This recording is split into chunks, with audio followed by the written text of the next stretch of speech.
Organ मध्ये हवा ओढली जाते ह्याच्यात ना, आणि त्याने तो सूर वाजतो, त्यामुळे तो असा गंभीर आणि गोड वाजतो. हार्मोनियम मध्ये अगदी ह्याच्या विरुद्ध आहे, हवा फेकली जाते सुरातून बाहेर. बरोबर. त्यामुळे ती प्रसंगित कर्कश सुद्धा वाटते. अच्छा अच्छा. पेटी. बर.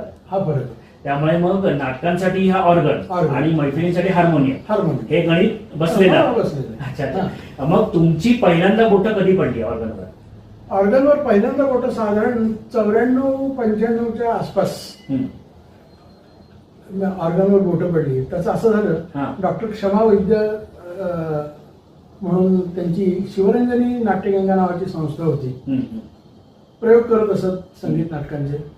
आणखीन त्यांचा स्वयंवर नाटकाचा प्रयोग ठरलेला होता आणि काहीतरी अडचणीमुळे त्यांचे ठरलेले ऑर्गन वादक काही येऊ शकत नव्हते.